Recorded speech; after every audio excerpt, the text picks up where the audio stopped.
By July 2022, it will be 6 years since the last Star Trek theatrical movie was released. And for a franchise reboot that was excellent through 3 movies, I find it astonishing it's taken them this long for a 4th installment. Of course, there are several reasons for that, but no matter how many ways you put it, I'm still disappointed we may never get another Star Trek movie with the same cast of the last 3 films. After all, those movies made some of the best casting choices of the past 2 decades. It's hard to beat a cast this good, and unfortunately, we may never see them together again on the big screen. However, not too long ago, it was announced that a new Star Trek movie will be released in 2023. This announcement gives me hope that the franchise won't get rebooted and that we'll finally receive the long-awaited 4th installment. Whether or not we'll see the same cast is anyone's guess. But today, I'll tell you why I think Star Trek 4 needs to happen. Now, before we get started, I need to let you all know, I'm not a Star Trek junkie. I have barely seen any Star Trek shows or movies. I'm basically just a fan of the latest trilogy. And as someone who loves this trilogy, it would be great to see them continue the same story of these characters. I hate when franchises repeatedly reboot over and over again. So yeah, keep in mind, I'm no Star Trek guru, just a guy who has had tons of fun with the last 3 movies over the years. That's all. With that out of the way, let's talk some Star Trek 4. First off, why has it taken so long for a 4th movie? Well, it's a combination of things. To start, it's hard to bring back everyone from the last 3 movies when not everyone is on board. In the early stages of Star Trek 4, Paramount said Chris Hemsworth would return as George Kirk alongside Chris Pine as Jim Kirk. But soon after, both actors dropped out of the project due to budget cuts. Since then, Star Trek 4 has been in development hell. Several writers and directors have been attached to the project over the years, and the door continues to open and close. Even Quentin Tarantino was on board at one time to direct a Star Trek movie of his own. Whether or not his desire to make a Star Trek movie had anything to do with Star Trek 4's development debacle is anyone's guess. But as curious as I would be to see a Tarantino Star Trek movie, I would much rather see a 4th Star Trek film with Abrams producing, and here's why.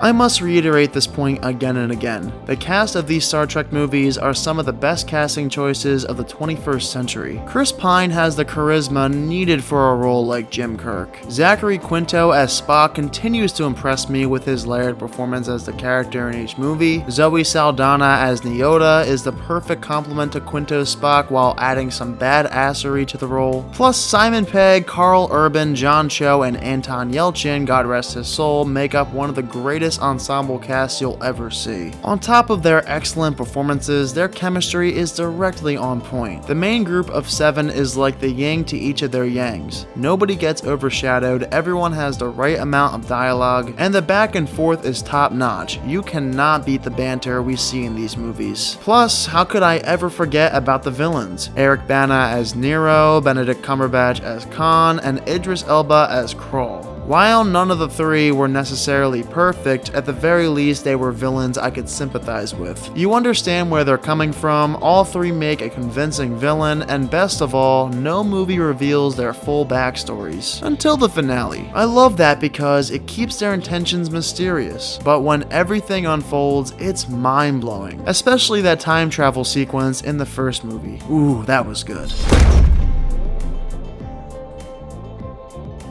For some movies, a great cast doesn't necessarily mean the film is going to be good. Luckily, that was never the case with the rebooted Star Trek franchise. What I find most impressive about these movies is the pacing. My goodness, do all 3 films move at high speeds. A good amount of that can absolutely be attributed to the cast, but also, each installment is extremely entertaining. I love the first movie's devastating moments, Jim's character arc and his time spent meshing with the rest of the crew, as well as, again, the time travel stuff. And the same goes as follows in Star Trek Into Darkness and Beyond. Everything involving Khan glues me to the screen, and the second hour of Beyond is one of the most exciting, action-packed cinematic experiences you'll ever experience. And even though, personally speaking, I think each movie slightly drops off from the next in terms of quality, it's really impressive every movie is so riveting. If the first 3 movies were this good with Abrams producing, I feel like the 4th movie would have a good shot to be great too. Hey, the Rotten Tomatoes Tomatoes scores speak for themselves. You got a 94, 84, and 86. Into Darkness received the lowest score of the bunch, but I'm almost positive it's the most popular of the three. And the box office can speak for that. So yeah, supposedly even the worst movie of this trilogy can still get people into the theater.